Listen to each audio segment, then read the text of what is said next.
Hail, Internet! It's Paul. It's Matt! The DorkLords. We are here today talking about Dune Part 2. We covered Dune Part 1 back in 2021. I'll put a link to that review down in the description. Sure. It won 6 Academy Awards, justifiably so, in my opinion. 3 years later, we get Dune Part 2. I think it's one of those sequels is better than the original films. It's Godfather 2. It's Empire Strikes Back. It's kind of in that rarefied air. It opened last weekend. Over $80 million domestic box office. Rotten Tomato scores in the 90s. I went in with high expectations. And happy to say that this film met those expectations. All right. So before we leap into specifics, good sir, Yes? what did you think of Dune Part 2? Oh, what did I think?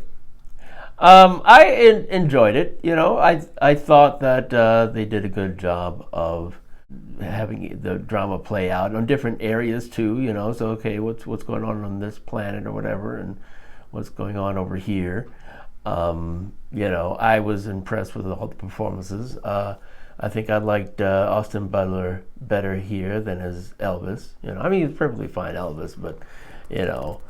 Here he was playing a whacked out Elvis. So yeah, right.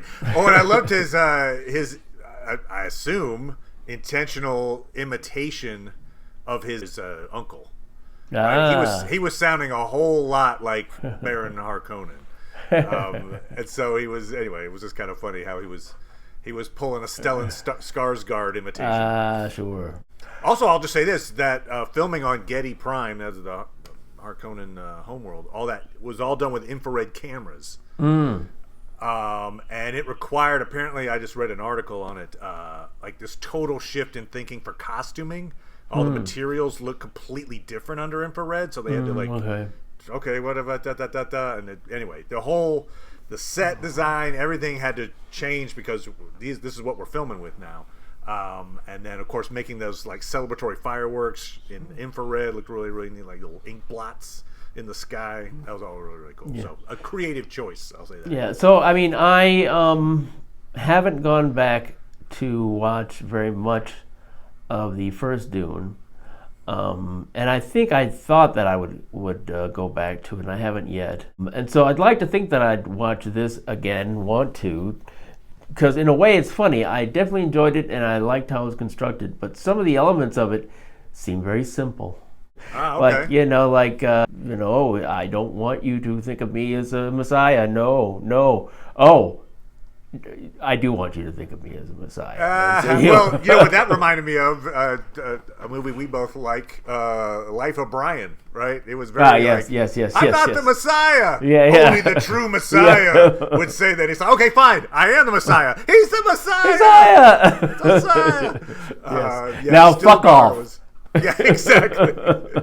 So that was a lot of that. I mean, it was like, wow, nice, all right. Got a Life of Brian in there. I appreciated, is he embracing it, is he not? It feels like the moment that Paul embraces it is more when he drinks the water of life. Yes, and supposedly yes. then he gets all these memories of all these, and so, that. Yeah, and the ability to see the different possibilities in the future. Right, see future, past. So it's, which is good, and that, it's like, just because you see it doesn't mean it's going to happen.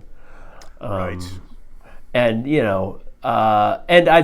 one of the things I've been reading is the difference between this, the movie and the books, which you haven't read them, correct? I read Dune. Okay, I didn't read how much of this is this all still encompassed in the first novel? Yes. This parts 1 and part 2 are essentially Dune, the book. Okay. Villeneuve is apparently working on part 3, but that would be Dune Messiah, the second book.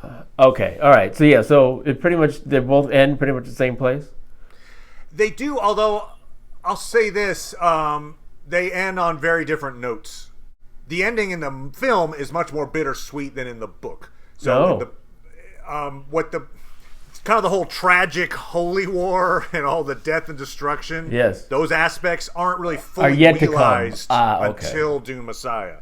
So it ends on more of a hey, look, we got what we wanted. Yeah, okay. And so Villeneuve is obviously kind of pushing ahead to be like, foreshadowing that no, terrible things are to come, and Right. so in that way, he's not hiding the ball on it. He's like, no, this is. But apparently, in the book, he's not as reluctant to become the Messiah, and Chani is not part of some group that's talking about how, Chani's not really a skeptic at all. She's not skeptical in the book, but here. And she's, I think apparently she either is pro or encouraging Paul to do, Black Widow's sister, Princess Irulan, and encouraging her to do that, if I have heard correctly.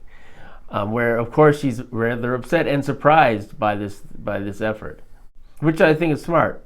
I think Villeneuve made a lot of smart choices, and any director adapting a written work to film is going to have to make a series of choices. Accentuate this part to the detriment of this part. Sure. And I thought a lot of his choices worked. Paul's sister, Aaliyah, in the book, she's born. Yeah, right. She's like an infant, but she's like a super evolved brain infant. She ends up killing the Baron. Okay. And so Villeneuve decided, instead of creepy infant, he'll just keep her in the womb. Creepy embryo. But it could be embryo. So in other words, have her speak through Lady Jessica. And I thought Rebecca Ferguson was really great in that role. So I thought that was a really good choice. I feel like it might have. You have to overcome the silly factor of like little infant going, and then. You could just say like, "Boy, his mom's kind of nuts." Yeah, right. I don't want you to do this. It's your sister. Blame her. Well, then he still included the idea of like, look, she is a factor, and that he gave Paul that vision of the future where he's on the beach, he's talking to his sister there, who's now years older, actually. Right. So So he kind of he hedged his bets a little on that, but I thought having her stay in the womb and then basically giving a bigger role to Lady Jessica. We've already met Lady Jessica in part 1. It made sense to accentuate her role, and I thought that worked really, really well. Because another thing that apparently she was, far more mercurial in this work. So it was clear that she was like, no, this is what we're gonna do, whatever. And it's an interesting sort of contrast that Chani telling everybody that no, this is just what they told you guys. That's they told it to you to keep you down. Yeah.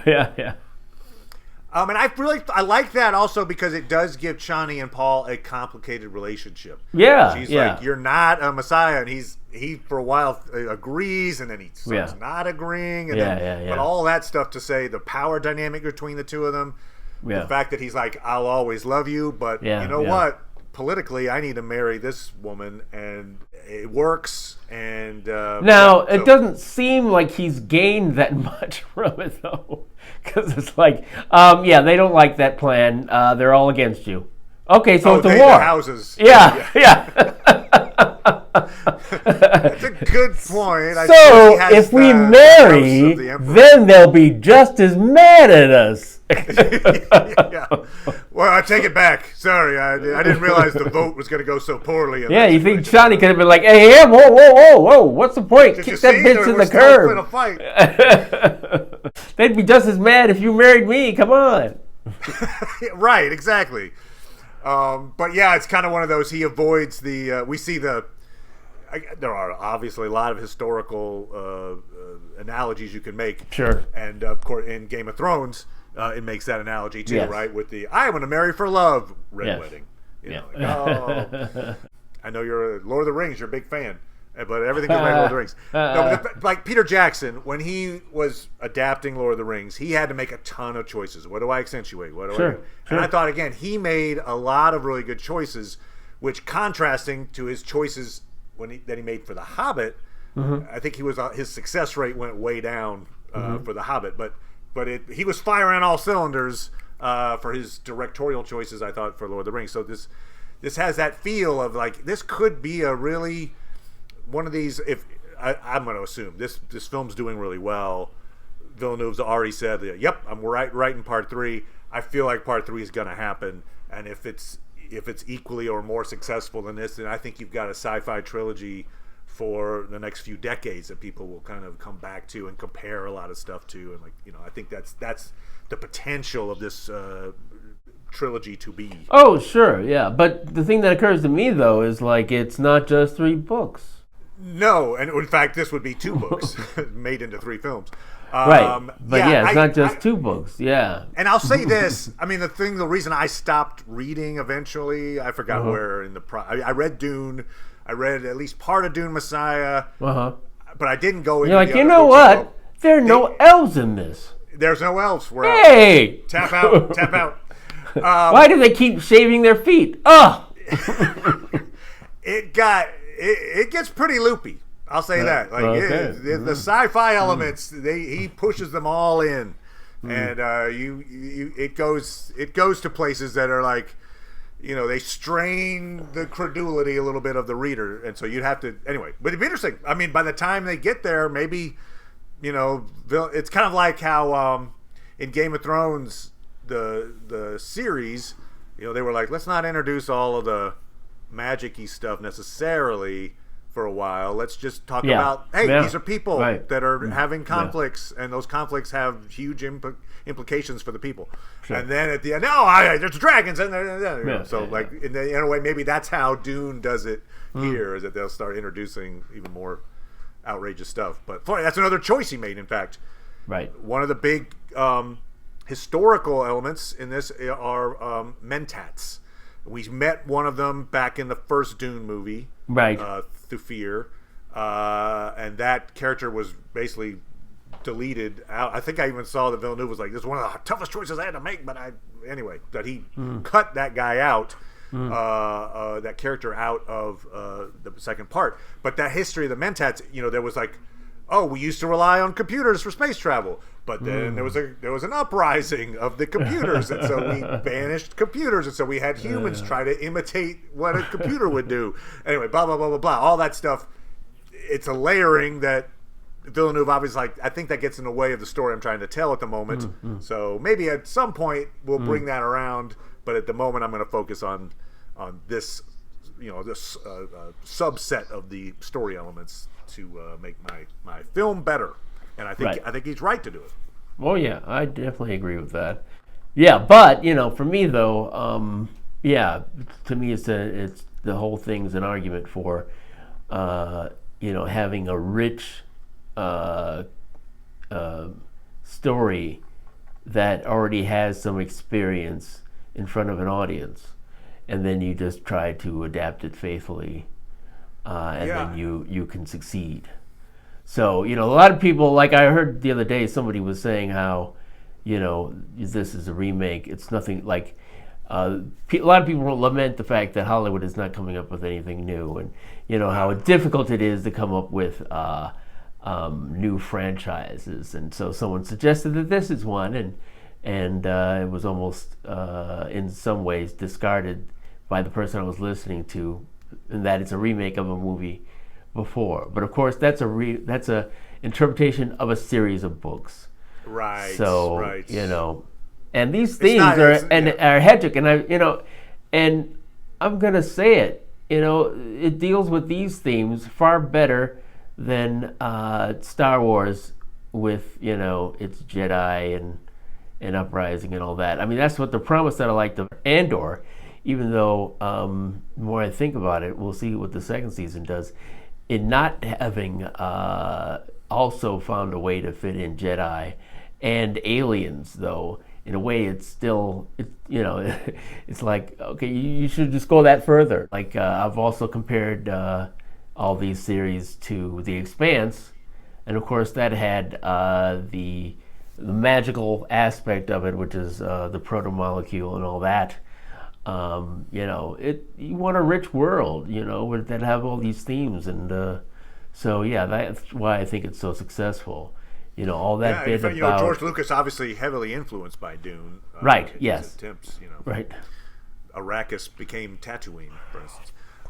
Sure. But the world building, it's really engaging to watch as you see the culture evolve in front of you. Like just as you get to learn more and more about them, And while he certainly explains things, it's not a 2.5-hour exposition. Yeah. He kind of lets you, make connections in yourself. And so, do we know exactly why Chani's tears function as an antidote to poisonous effect? No, we don't. We don't. No, but we when don't. that moment happened, I didn't make me roll my eyes. I was like, I was kind of immersed in the reality it was presented, and I was willing to accept the oddities that were with that reality. Like, okay, yep, I got it. And so that's how good this was. That it did make you start to think like, well, now come on, that wouldn't blah blah blah. I don't know. It's a really well realized. It's like they really ruined this world with giant worms. Oh. I mean, I did have a moment where I thought, like, how do you stop the sandworm? Like, in other words, I'm riding him. I'm gonna head out to whatever Jerry's house. Take me there, sandworm. And then you're like, okay. Do you whoa, or do you just like, you know what, that's close enough, I'll just I think so. You're probably like, let me turn it away and then jump and then just jump off. Okay, bye, thanks. Bye. It was better than walking, thank you. They never showed them stopping. They were always like, it's like, oh, I was too close. I just a bunch of sand jumped onto the house of the person I was visiting. Yeah, heaven forbid the sandworm should go under. You're like, oh God, no! For the love of the logistics of sandworm riding, I didn't get so lost in like, well, that wouldn't. No, it was impressive to watch. It was fun. It was part of the kind of initiation ritual. Hey, I want to become indoctrinated in your culture. To do that, I have to do this thing. Great, awesome, and it worked out really well. I thought it's very effective. I can't think of the last film I saw that I was more impressed with. Just as I sat there, like it's been a while. Yeah. Probably Lord of the Rings. No, anyway, but I was going to suggest before Lord of the Rings. Before the Lord of the Rings. So yeah, it is truly impressive, and there's a lot of skill and expertise and craftsmanship at every level of this film that you can just see on the screen. You're like, nice, well played. So kudos. And I'm excited that I went to see it, and I'm excited I saw it in the theater. I think the theater does add something to it for sure. There was not an IMAX near me, but anyway, I saw it with the Dolby sound and blah blah blah. And it was good to witness it in that way. All right, everybody, thank you so much. We'll be on the lookout for other DorkLordy topics. So if you've got something out there that you'd like us to chat about, feel free to put it in the comments. Also love to hear your thoughts on this film. So thank you as always, Paul. Appreciate it, sir. Sure, no problem. And we'll talk to everybody next time. Bye.